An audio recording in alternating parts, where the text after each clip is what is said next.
नमस्कार साथी, आप सभी का रेलवे धाम पटना के यूट्यूब परिवार पर हार्दिक स्वागत अभिनंदन है। कैसे हैं साथी? उम्मीद आशा विश्वास है आप सभी साथी अच्छे होंगे। साथियों, आज की जो सेशन है, खास करके यदि हम बात करें रेलवे धाम पटना की, तो साइंस और ट्रेड के लिए एकमात्र और मात्र चैनल रेलवे धाम पटना है। यदि हम बात करेंगे साथियों बेसिक साइंस इंजीनियरिंग ड्राइंग के हीट एंड टेम्परेचर टॉपिक का आज चर्चा हम लोग करेंगे। कुछ इंपॉर्टेंट क्वेश्चंस हैं बेसिक साइंस इंजीनियरिंग ड्राइंग, और ये फिजिक्स में भी इंपॉर्टेंट टॉपिक में से एक है। आप सबको मालूम है लोको पायलट टेक्नीशियन के लिए 40 question basic science engineering drawing के आते हैं, और जिसमें कि हीट टॉपिक का एक अहम योगदान है। कम से कम 3 से 4 सवाल आते हैं, और फिजिक्स में कम से कम 1 से 2 सवाल आते ही हैं। तो आप सबका फिर से हार्दिक स्वागत अभिनंदन है। आगे की कड़ी में चलेंगे। क्वेश्चंस हमारे बीच है। प्लेटफॉर्म संख्या 1 पर आइए हमारे साथी। कह रहा कि ठंडे देशों में पारा के स्थान पर एल्कोहल को तापमानी द्रव के रूप में वरीयता दी जाती है, क्योंकि देखिए आप देखे होंगे वाइन की बात, देखिएगा बहुत ठंडा है लेकिन दारू नहीं जमता है, कहा कि दारू में अल्कोहल होता है। ये बात हम नहीं कह रहे हैं, जगह प्रैक्टिकल है। अल्कोहल का द्रव्यांक निम्नतम होता है, और यही बातें सत्य हैं। निम्न होने के कारण ये नहीं जमता है। अल्कोहल ऊष्मा का बेहतर संचालक है। अल्कोहल पारा से अधिक सस्ता है। बताइए, सस्ता है? ऐसा थोड़ा है। अल्कोहल का विश्व उत्पादन पारा से अधिक होता है। मेरे भाई, option number A should be right answer होंगे। अल्कोहल का मेल्टिंग पॉइंट सबसे क्या होता है मेरे भाई? कम होता है, और आपका मेल्टिंग पॉइंट कम होने के कारण वो ठंडे जगहों पर भी, ठंडे प्रदेशों में भी जमता नहीं है। और नहीं जमता है तो आप कहेंगे उसी का इस्तेमाल करिए, उसी का इस्तेमाल करिए। ऑप्शन नंबर ए आंसर होंगे। आइए प्लेटफॉर्म संख्या 2 पर आइए मेरे भाई। स्वचालित इंजनों हेतु निम्नलिखित में कौन सा एक हिमरो के तौर पर प्रयुक्त किया जाता है? किसके तौर पर भैया? हिमरो पर कह रहा है। देखो, हिमरो नहीं होगा, पर थोड़ा सुधार कर लेंगे। यहां होगा हिमरोधी, सुधार कर लेंगे, हिमरोधी होगा। पहला ethanol, methanol, ethylene glycol, propyl alcohol. आप सभी साथी को कमेंट बॉक्स में जवाब की भरमार कर देनी है मेरे भाई। आप सबको स्वागत अभिनंदन है। यदि हम बात करेंगे तो एथिलीन ग्लाइकोल है। एथिलीन ग्लाइकोल जो है, इसका आप आमतौर पर प्रयोग करते हैं। एथिलीन ग्लाइकोल का प्रयोग करते हैं मेरे भाई। और आप जान लीजिए इसके बारे में, अगर 0 डिग्री सी से कम तापमान होने पर भी इथिलीन ग्लाइकोल नहीं जमता है। तो हिमरोधी में किसका प्रयोग करेंगे? आप कहेंगे एथिलीन ग्लाइकोल का। नेक्स्ट क्वेश्चन आइए प्लेटफॉर्म संख्या 3 पर। परम ताप क्या है? सॉरी, परम शून्य ताप है मेरे भाई। आ जाइए। सबसे पहले आप परम ताप की बात करेंगे, यानी एब्सोल्यूट टेम्परेचर की बातें करेंगे। परम ताप को सदैव केल्विन में व्यक्त किया जाता है। किसमें व्यक्त करते हैं मेरे भाई? केल्विन में। और यदि हम बात आपसे करें परम शून्य ताप को, तो इसे आप एब्सोल्यूट जीरो टेम्परेचर कहते हैं। और आप ये बातें कहेंगे, इसे जीरो केल्विन से संबोधित किया जाता है, ये हमेशा जीरो होता है। अब आइए देखिए, किसी भी तापमान का आरंभिक बिंदु गलत बात, सबसे न्यूनतम संभव तापमान यही होगा। सैद्धांतिक रूप से सबसे न्यूनतम तापमान की बातें होंगी और ऑप्शन नंबर बी आपका सही ऑप्शन होंगे। क्लियर है यहां तक हमारी बातें? आप सब आराम से जवाब देते जा रहे हैं। चलिए हम लोग आपसे चर्चा करेंगे प्लेटफॉर्म संख्या 4 पर मेरे भाई। देखिए बहुत ही शानदार और प्यारा सवाल है। गर्म करने पर विस्तारण क्या होता है? एक्सपेंशन ऑफ हीटिंग, यानी किसी भी पदार्थ को गर्म करते हैं तो एक्सपेंड होता है। तो कह रहा है एक्सपेंड का क्या प्रॉपर्टीज हमारे पास है, इस बात को समझने की। देखिए अगर गर्म करेंगे किसी भी चीजों को तो स्वाभाविक है आयतन बढ़ेगा, आयतन बढ़ेगा। और जब आयतन बढ़ा मेरे भाई तो आप डिफिनिट कहोगे घनत्व तो घटेगा, यानी वॉल्यूम इंक्रीज हो रहा है।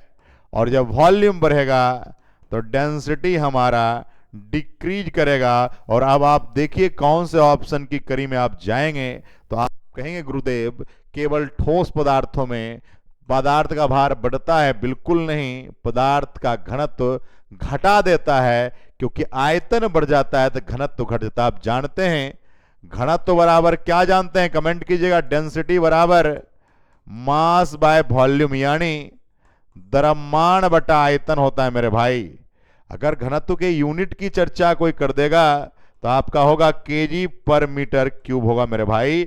और वॉल्यूम की बात कर देगा तो मीटर क्यूब होगा। लंबाई गुना चौड़ाई गुना ऊंचाई की बात आप करोगे। क्लियर हमारी बातें हैं? चलिए प्लेटफॉर्म संख्या 5 पर आ जाइए। आइए बहुत ही शानदार सवाल है। जब बर्फ पिघलती है तो क्या होता है? आयतन बढ़ता है, द्रव्यमान बढ़ता है, आयतन घटता है, द्रव्यमान घटता है। ऑप्शन नंबर सी होंगे मेरे भाई, वॉल्यूम डिक्रीज करेगा। अब एक लोग कहेंगे कैसे आप कह देंगे वॉल्यूम डिक्रीज करेगा?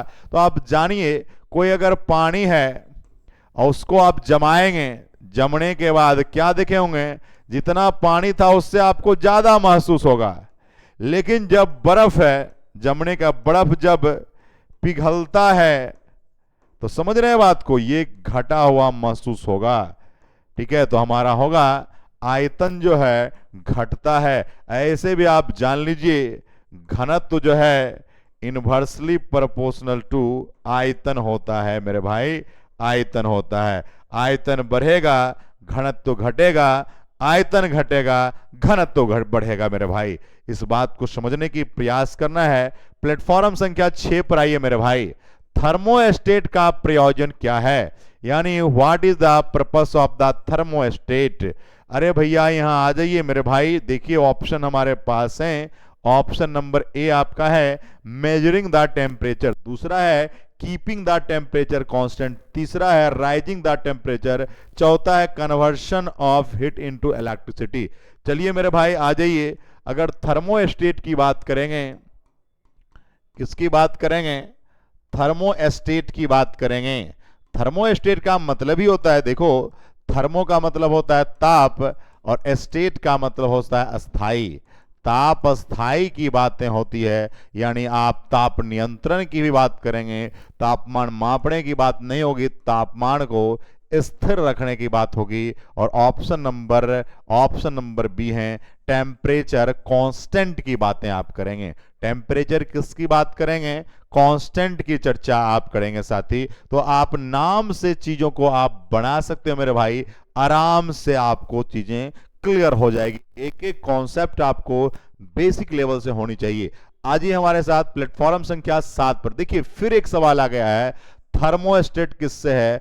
आर्द्रता से, हवा से, तापक्रम से, बादल से। Thermostat related to humidity, air, temperature को। देखिए अब मैंने अभी जस्ट कहा मेरे भाई, अगर आपसे बात करेगा थर्मोस्टेट की बात करेगा, इसका थर्मो का मतलब ताप की बात करोगे और स्टेट का मतलब अस्थाई की बात करोगे, तो ताप अस्थाई जो हमारा होता है वो आपका किससे रिलेटेड है? तो आप कहेंगे गुरुजी टेम्परेचर से है, तापमान से है, और किसी से बात ही नहीं होगी। ऑप्शन नंबर बी होंगे, ऑप्शन नंबर 20 के सही जवाब होंगे। थोड़ा देख लीजिएगा, सी और बी जो है थोड़ा ऊपर नीचे हो गया, कोई बात नहीं है ना। क्लियर है हमारे पास। आइए प्लेटफॉर्म संख्या 8 में फिर वही सवाल रिपीट हो रहा है। थर्मोस्टेट वह यंत्र है, कैसा यंत्र है? भैया मैंने कहा उष्मा मापता है, गलत। तापक्रम मापता है, गलत। किसी निकाय का टेम्परेचर, बिल्कुल सही है। इसका काम टेम्परेचर मापना नहीं है, तापमान को इसका काम है। तापमान को क्या करना? नियंत्रित करने की बात करता है, कंट्रोल करने की चर्चा करता है, कंट्रोल करने की चर्चा करता है मेरे भाई। और ऑप्शन नंबर सी हो जाएगा, ऑप्शन नंबर सी हो जाएंगे मेरे भाई, ऑप्शन नंबर सी हो जाएंगे। क्लियर है हमारी बातें? चलिए नेक्स्ट क्वेश्चन पर। और आप लोग जितने भी, मैंने बहुत सारे क्वेश्चन करा चुके हैं, तो आप लोग प्लेलिस्ट चेक कीजिए। बेसिक साइंस इंजीनियरिंग करके प्लेलिस्ट होगा, उसमें जाएंगे, बहुत सारे आपको पीवाईक्यू और एमसीक्यू कराए गए हैं। उसके अलावा यदि आप थ्योरी चाहते हैं तो हमारे प्लेलिस्ट में जाइए, चैप्टर बाय थ्योरी भी आपको सत्याग्रह के नाम से बनी गई है और आप जरूर उसका लाभ उठा रहे होंगे। चलिए नेक्स्ट हम लोग आते हैं। आप आइए, क्या कह रहा है? ताप अस्थाई स्थिर डैश बनाए रखने का एक साधन है, यानी current, temperature, pressure, heat, radiation. मेरे भाई भैया नाम है ताप अस्थाई, तो क्या स्थिर बनाएगा मेरे भाई? आप कहोगे गुरुजी ताप अस्थाई बनाएगा। ऑप्शन नंबर बी होंगे मेरे भाई, ऑप्शन नंबर बी होंगे। क्लियर हमारी बातें हैं? नाम ही है ताप अस्थाई। देखिए ऐसे तरह के सवाल एक ही सवाल हैं, भाषा अलग अलग हैं, जिस कारण से लोगों को परेशानी होने लगता है, लेकिन आपको टेंशन लेना नहीं है मेरे भाई। चलिए नेक्स्ट आ जाइए। क्या है भाई?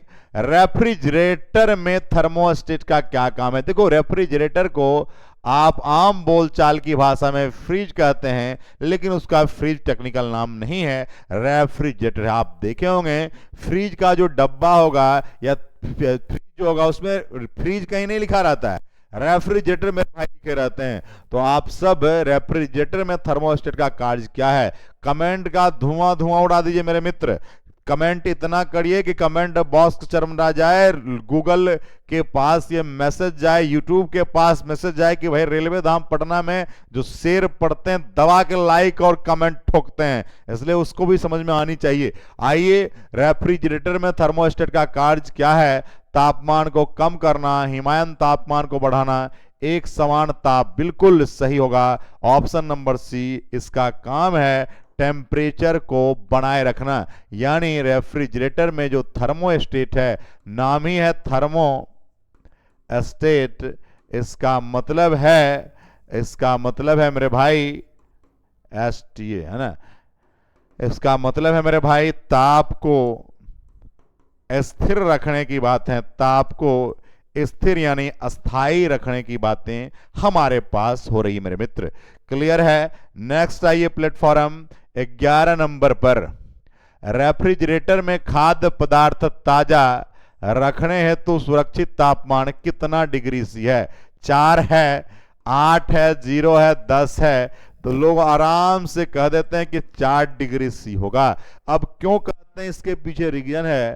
तापमान जब बातें होती है, खास करके पानी को जब आप गर्म करते हैं, तो 4 डिग्री सी पर पता है क्या होता है? 4 डिग्री सी पर घनत्व जो है मैक्सिमम हो जाता है, यानी डेंसिटी मैक्सिमम, लेकिन आयतन जो हमारे हैं वो मिनिमम हो जाते हैं। आयतन जो हमारे हैं मिनिमम हो जाते हैं मेरे भाई। तो हमारा 4 डिग्री सी आंसर होगा, 4 डिग्री सी सही जवाब होगा। कितने डिग्री सी मेरे भाई? 4 डिग्री सी। कमेंट रुकनी नहीं चाहिए, कमेंट धुआं धुआं कर दीजिए मेरे भाई आप। क्लियर है मेरे भाई? चलिए प्लेटफॉर्म संख्या 11 हो गया, 12 पर आइए मेरे मित्र, 12 पर आइए।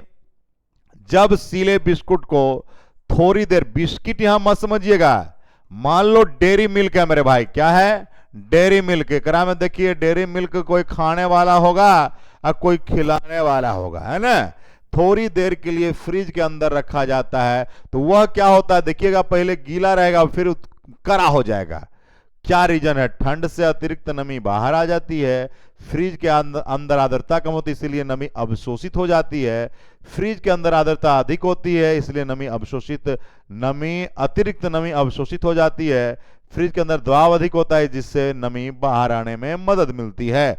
चलिए जवाब मेरा चाहिए मेरे भाई, आराम से चीजों को बनाने का काम करेंगे, एक एक चीजें बनाएंगे, बिल्कुल सही होगा। देखिए अंदर में जो है, अंदर में ह्यूमिडिटी जो है, ह्यूमिडिटी मतलब आप आर्द्रता बोलते हैं या उम्मस को बोलता है ना, वहां कम हो जाता है और इस कारण से नमी जो है अवशोषित हो जाती है। नमी क्या होती है? एब्जॉर्ब हो जाती है मेरे भाई। और ऑप्शन नंबर बी होगा, ऑप्शन नंबर 20 के सही जवाब होंगे। क्लियर है हमारे भाई। चलिए नेक्स्ट हम लोग प्लेटफॉर्म पर आते हैं। प्लेटफॉर्म संख्या 13 है मेरे भाई। देखिए क्या है प्लेटफॉर्म। आइए आप स्टेटमेंट और रीजन के सवाल आ गए। स्टेटमेंट रीजन के सवाल खास करके आप देखिएगा ग्रुप डी की परीक्षा में ज्यादा पूछा है, बीपीएससी यूपीएससी की परीक्षा में पूछता है, हर परीक्षा में असर्शन रीजन के सवाल अब लगातार आ रहे हैं। आइए असर्शन क्या है?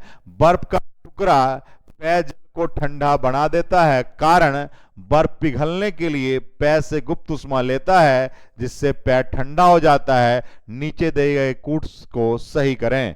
अब आइए कह रहा है असर्शन और रीजन दोनों सही हैं तथा ए की सही व्याख्या आर है। ए तथा आर दोनों सही हैं किंतु ए की सही व्याख्या आर नहीं है।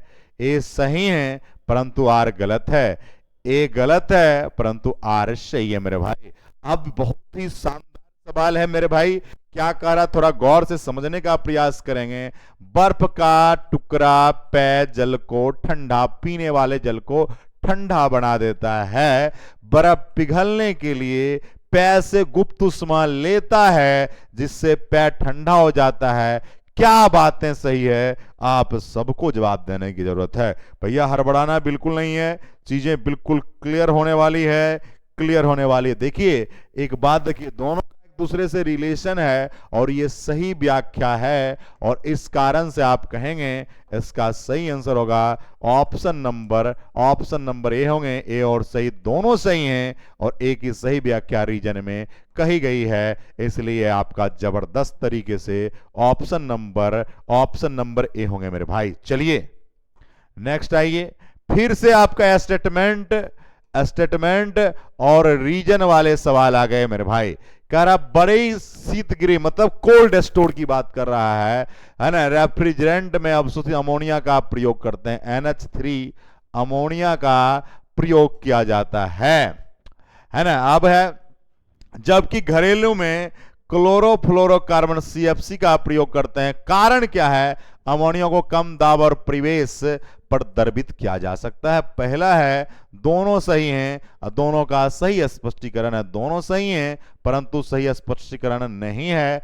आर असर्शन सही है, रीजन गलत है, असर्शन गलत है, रीजन सही है मेरे भाई। प्लेटफॉर्म संख्या आप 14 पर आइए मेरे भाई, जवाब देने की जरूरत है। देखिए हम चर्चा करेंगे, पहला तो बातें सही है, पहला बातें सही है, लेकिन दूसरा जो घरेलू वाली बात कही गई है ये होता ही नहीं है मेरे भाई। तो ऑप्शन हो जाएगा सी, ऑप्शन सी की A correct but R is wrong है। आर आपका रीजन जो है उसका कोई उससे लेना देना नहीं है, इस बात को समझने की जरूरत थी। तो प्लेटफॉर्म संख्या 14 आ गए मेरे भाई। 15 पर आइए, फिर से एक शानदार सवाल है। क्या बोल रहा है? निम्नलिखित विचार कीजिए, कथन ए है यदि फ्रीजर पर बर्फ इकट्ठी होती है, देखे होंगे सबसे ऊपर में जो आपका फ्रिज में होता होगा, फ्रिज नहीं रेफ्रिजरेटर में, तो जमा हो जाता है बर्फ, याद होगा है ना। तो रेफ्रिजरेटर में शीतलन बुरी तरह प्रभावित हो जाता है, कारण क्या है? बर्फ एक दुर्बल चालक है। नीचे दिए गए कूटों का बताइए। असर्शन और रीजन दोनों सही है परंतु सही स्पष्टीकरण है। असर्शन दोनों सही है परंतु स्पष्टीकरण नहीं है। असर्शन सही है, रीजन गलत है, असर्शन गलत है, रीजन सही है मेरे भाई।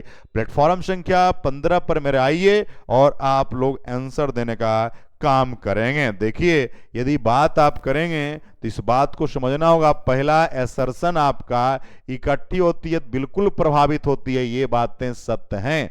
दूसरी बातें कह रहा दुर्बल चालक है, ये भी बातें सत्य हैं और एक दूसरे का सही रिलेशन है। ऑप्शन नंबर ए होंगे, ऑप्शन नंबर ए होंगे। क्लियर है मेरे भाई? देखिए, आप जाके प्रैक्टिकली आप इसको जब देखेंगे, सोचेंगे, तब आपको ज्यादा आसान महसूस होगा मेरे भाई। क्लियर है? आप सब लगातार आप सभी बने रहिए और कमेंट एकदम धुआं धुआं कर दीजिए, कमेंट बॉक्स आप भर दीजिए मेरे भाई, क्योंकि आप सबको मालूम है प्रैक्टिस यदि आप नहीं करेंगे तो आपको सफलता में दिक्कतें आएगी। हो सकता है किसी बच्चे का बहुत अच्छा बेसिक हो, बहुत अच्छा जानता है, लेकिन अगर वो प्रैक्टिस नहीं करेगा डिफरेंट टाइप के सवाल को, जैसे आज का सवाल बिल्कुल डिफरेंस होगा भैया, आपके परीक्षा के दृष्टिकोण से थोड़ा ऊपर भी लगेगा, लेकिन आपको बनाना पड़ेगा। थ्योरेटिकल सवाल तो हैं, लेकिन आपको बनाने की जरूरत है। जब तक आप बनाएंगे नहीं तब तक आप समझ नहीं पाएंगे मेरे भाई। तो आपका प्लेटफॉर्म संख्या 15 से गाड़ी खुल गई है, प्लेटफॉर्म संख्या 16 पर आइए। क्या कह रहा है थोड़ा जान लीजिए, जानिए, पहचानिए। कह रहा है कथन ए है, कृष्ण छिद्र एक ऐसा खगोलीय अस्तित्व है जिसे दूरबीन से नहीं देखा जा सकता है। ये बात चलिए सर्सन में दिया है। रीजन है, गुरुत्व क्षेत्र इतना प्रबल होता है कि प्रकाश को भी बच निकलने नहीं देता है। कौन सी बातें सत्य हैं? क्या एसर्सन और रीजन दोनों सही हैं और दोनों एक दूसरे का पूरक है? एसर्सन रीजन दोनों सही है परंतु एक दूसरे का पूरक नहीं है। आप सबको जवाब देने की जरूरत है मेरे भाई। देखिए, अगर हम बात करेंगे मेरे भाई तो आपका ये जो बातें हैं, पहला ये बात एसर्सन वाली भी बात सही है और रीजन में बोला है प्रकाश को भी बिल्कुल बातें सही हैं। और दोनों बातें जब सही हैं तो आप कहोगे ऑप्शन नंबर ए होगा, एसर्सन रीजन करेक्ट है और ऑप्शन नंबर ए होंगे। ऑप्शन नंबर ए सही जवाब होंगे, दोनों सही हैं और आय के सही आर एक का आर सही स्पष्टीकरण की बातें होगी। तो भाई इसको थोड़ा समझिएगा, इस बात को बनाने की जरूरत है। चलिए प्लेटफॉर्म संख्या 17 पर आइए मेरे भाई। शीशे के छड़ जब भाप में रखी जाती है, यानी वेपर में जब रखी जाती है तो इसकी लंबाई बढ़ जाती है परंतु इसकी चौड़ाई नहीं बढ़ती है। चौड़ाई क्या होती है? अप्रभावित। बढ़ती है, घटती है, अव्यवस्थित होती है। बहुत भाई भारी सवाल नहीं है, थोड़ा अपने आप को अपडेट करने की जरूरत है। अपने आप को अपडेट करेंगे बिल्कुल बनेगा साथियों। देखो भैया, अगर हम बात करेंगे लंबाई जब बढ़ेगा, लंबाई जब बढ़ेगा इसका मतलब आप कहोगे आयतन भी बढ़ेगा लेकिन घनत्व जो है घटेगा। लेकिन यहां पूछ रहा है चौड़ाई, अरे लंबाई जब बढ़ रहा है तो चौड़ाई भी बढ़ेगा मेरे भाई। और ऑप्शन नंबर बी होंगे, इंक्रीज की बातें होगी। ऑप्शन नंबर हमारे बी होंगे और इंक्रीज की बातें हमारे पास होगी। क्लियर है भैया? क्लियर है? चलिए बी होगा। नेक्स्ट आइए, फिर से एसर्सन रीजन आ गया भाई। कितना एसर्सन रीजन आज करने वाले हैं? प्लेटफॉर्म संख्या 18 स्टेटमेंट रीजन एसर्शन है, तांबे के एक टुकड़े तथा कांच को एक टुकड़े को एक ही तापमान पर, एक तांबा का टुकड़ा है, कांच का टुकड़ा है, दोनों को एक ही ताप पर गर्म किया गया, समान ताप पर। उसके बाद स्पर्श करने पर तांबा का टुकड़ा कांच की टुकड़ा की अपेक्षा अधिक गर्म लगता है। कारण क्या है? तांबे का घनत्व कांच घनत्व से अधिक होता है मेरे भाई। बहुत ही अच्छी और शानदार है। इसमें बहुत सारे सवाल निकल के आ सकते हैं मेरे भाई, बहुत सारे सवाल निकल कर आ सकते हैं। इस बात को समझने की जरूरत है। देखिए, अगर हम बात करेंगे तांबे के एक टुकड़े को कांच गर्म किया गया, उसके बाद देखा गया कि तांबे का टुकड़ा कांच के टुकड़े की अपेक्षा अधिक गर्म है। ये बातें सत्य होगी, लेकिन तांबे का घनत्व कांच के घनत्व से अधिक है, ये बातें सत्य नहीं है। तो बात ये है, यदि आप बात करिएगा तांबा का घनत्व की, जब बात तांबा के घनत्व अधिक होता है, तांबे का घनत्व कांच के घनत्व से, तो आप देख लीजिए तांबा का घनत्व क्या होता है मेरे भाई। तांबा का, आ जाइए, घनत्व क्या होगा और कांच का घनत्व क्या होगा पता चल जाएगा, तो रीजनों वाला बात समझ में आ जाएगा। तो क्या होगा, कोई लोग कमेंट कर सकते हैं मेरे भाई। तो अगर तांबा की बात करिएगा 8920 केजी पर मीटर क्यूब होगा मेरे भाई, 8920 केजी पर मीटर क्यूब होगा।